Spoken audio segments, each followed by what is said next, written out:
आज फिर से कहानी अपनी सी प्यारी सी। दोस्तों, इस कहानी को शुरू करने से पहले मैं आपको एक बात बता दूं।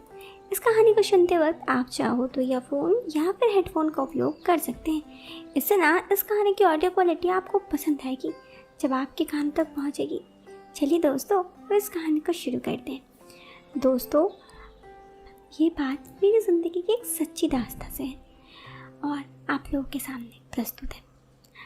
दोस्तों, मेरी एक फ्रेंड थी जिससे काफ़ी बात किया करते। उसका फ़ोन अचानक से बंद हो गया और उससे मेरी बात बहुत दिनों तक ना हो सकी। फिर मैंने एक दिन यूं ही चेक करने के लिए उसका नंबर लगाया और देखा नंबर चालू हुआ है नहीं। अब उस नंबर पर रिंग होने लगी। फ़ोन उठाने के बाद उधर से बहुत ही मीठी आवाज़ बोली सुनाई दी। किसी अन्य औरत ने फ़ोन उठाया था। मैं उसका नाम यहाँ नहीं कहूँगा, मैंने उन्हें स्वीटी कहने लगा। उसने मैं धीरे धीरे बात करने लगा। वो मुझसे हंस कर बातें करने लगी तो मैं समझ गया मैं इसे पटा सकता हूँ। मैं उसे बार बार कॉल करने लगा। पहले उसने मुझे बहुत समझाया कि मेरी उम्र ज़्यादा है और मैं इतनी सुंदर भी नहीं हूँ। मेरे 3 बेबीज़ भी हैं। तुम मुझसे क्या बात करते हो, किसी लड़की को पटाओ।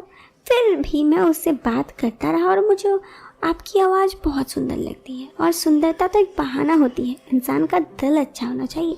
वो मेरी बातों से प्रभावित होने लगी और मुझसे भी बातें करने लगी। अब आगे तो सुनो जनाब, हुआ क्या है। चूँकि बहुत सारी बातें हम दोनों समझ गए थे कि यह एक दूसरे के प्रति आकर्षण वाला मामला है, तो मुझसे इतला कर बातें करने लगी। धीरे धीरे उससे बातचीत खुलकर होने लगी। कुछ दिनों बाद मैंने उसे प्यार का इजहार किया। हमारी बातें फ़ोन पर कुछ ज़्यादा ही होने लगी। हम दोनों एक दूसरे से हर तरह की बात करने लगे। मैं उसे ज़िंदगी में घट रही घटनाओं के विषय में भी पूछने लगा। उसने मुझे बताया कि उसका पति उसको छोड़कर उसकी बहन के साथ रहता है। वो अकेले अपने 3 बच्चे के साथ पाल रही है। ये सुनकर काफ़ी बुरा लगा कि इनके साथ इतना गलत हो रहा है। मैंने उसे काफ़ी प्यार से समझाया कि वो मेरे साथ अब वो मेरी प्रेमिका के जैसे बात करने लगी। हम दोनों अब और भी ज़्यादा अच्छे से बात करने लगे। 20 दिन इसी तरह बात करने के बाद मैं उससे मिलने की इच्छा पूछा तो वो सहज तैयार हो गई। उसने मुझे अपने गांव का पता दिया। उसका गांव नोएडा से काफ़ी दूर था, मगर ये बिहार के जिले से लगभग 60 किलोमीटर दूर था। मैं ट्रेन से अपने घर गया और उधर एक दिन रुककर बस करके उनका गांव चला गया। दोस्तों, मैं आपको बता दूं, नोएडा में जॉब करता था और मेरा घर बिहार में ही था। बस के गांव के पास मुख्य सड़क से उतार दिया। बस के उतरकर मैंने उन्हें फ़ोन किया। उसने बताया वो सड़क के किनारे मेरा इंतज़ार कर रही है। मैंने उससे पूछा मुझे उधर एक तक किस रास्ते से आना है। उसने मुझे बताया तुम जहाँ पर बस छोड़े वहाँ से गांव की सड़क पर चलकर सीधे आगे आ जाओ। उधर स्टेट बैंक है, उसके पास मैं तुम्हें मिलूँगी। मैं जैसे ही स्टेट बैंक पहुँचा, मैंने देखा 38-40 साल की औरत खड़ी थी, महिला। दूर से देखी वो आदिवासी लग रही थी। उनका रंग गोरा तो नहीं, काला भी कहा नहीं जा सकता, पर उनका चेहरा बहुत अच्छा और चमक रहा था। फिर मैं उनके करीब गया और उनकी तरफ मुस्कुराकर देखा। वो बैंक के बगल में एक गली में घुस गई। मैं भी इधर उधर देखता हुआ उनका पीछे चल दिया। उधर वो मेरी तरफ मुड़ी और अपनी निगाहें मुझसे देखने लगी। मैं भी आगे बढ़ा गया और उनसे आगे बढ़ता गया। 10 सेकंड बाद मैंने फुसफुसाते हुए कहा, इधर नहीं, घर चलो। मैं उसके साथ उसका घर चला गया। उसने मुझे घर में जाते ही दरवाज़ा बंद कर दिया। हम दोनों एक दूसरे के साथ थे। कुछ पल बाद मुझे लगा अब मैं बहुत खुश हूँ। उससे अलग होकर मैं उसके वॉशरूम गया और नहाकर फ्रेश हुआ। स्वीटी ने कमरे में जाने का इशारा किया। मैं बिना कुछ बोले उस कमरे में चला गया। वो भी मेरे पीछे पीछे आई। उसने आकर कमरे का दरवाज़ा बंद कर दिया। मैं समझ गया था ये मुझसे अच्छी तरह से पट चुकी है। अब हम दोनों के बीच प्यार भरी बातचीत होने लगी। फिर उसके घर पे और भी लोग आ गए तो उसने कहा कि रात में बात करते हैं और उसके बाद वो बाहर चली गई। उसके जाने के थोड़ी देर बाहर आ गया। उसका नाश्ता का सिलसिला हुआ और मैं कमरे पे जाकर सो गया। मैं 1 घंटे बाद उठ गया और शाम होने का इंतज़ार करने लगा। अब तक 4 बज चुके थे। स्वीटी महुआ की देसी शराब बनाकर बेचती थी। 4 बजे से देर शाम तक वो यही व्यापार करती, मतलब देसी शराब का। मैं वहीं उसके पास आड़ में कुर्सी में बैठा उसे दारू बेचते हुए ग्राहकों से बात करते हुए देख रहा था। फिर शाम के 7 बजे मुझे थोड़ी सी महुआ शराब पिला दी और वो अंग्रेजी शराब तो कई मरतबा पी थी।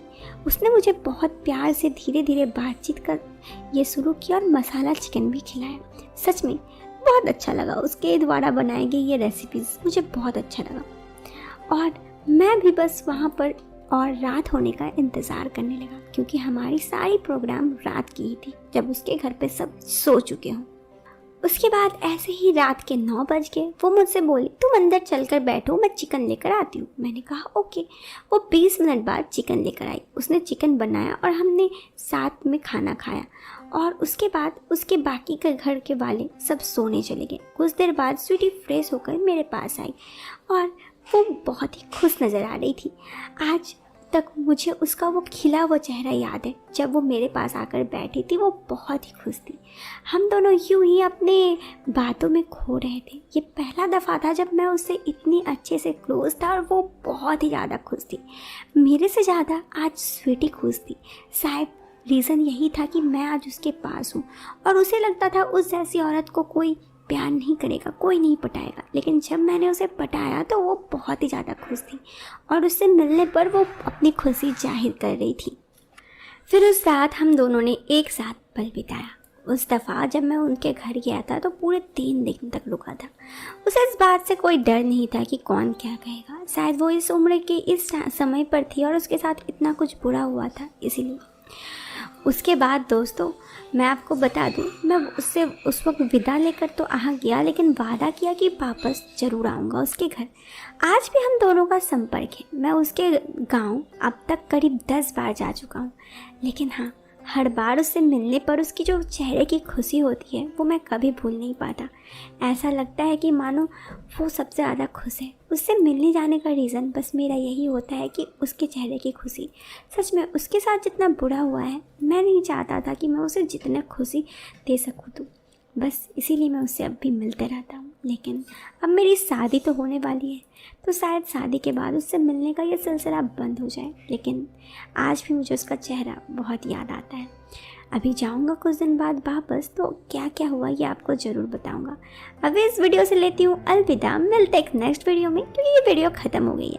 आप इस वीडियो को ज़रूर से लाइक और चैनल पर पहली बार आए हैं तो सब्सक्राइब करें। Till then bye, take care. दोस्तों वीडियो को लाइक और चैनल को सब्सक्राइब करना ना भूलना। टाटा।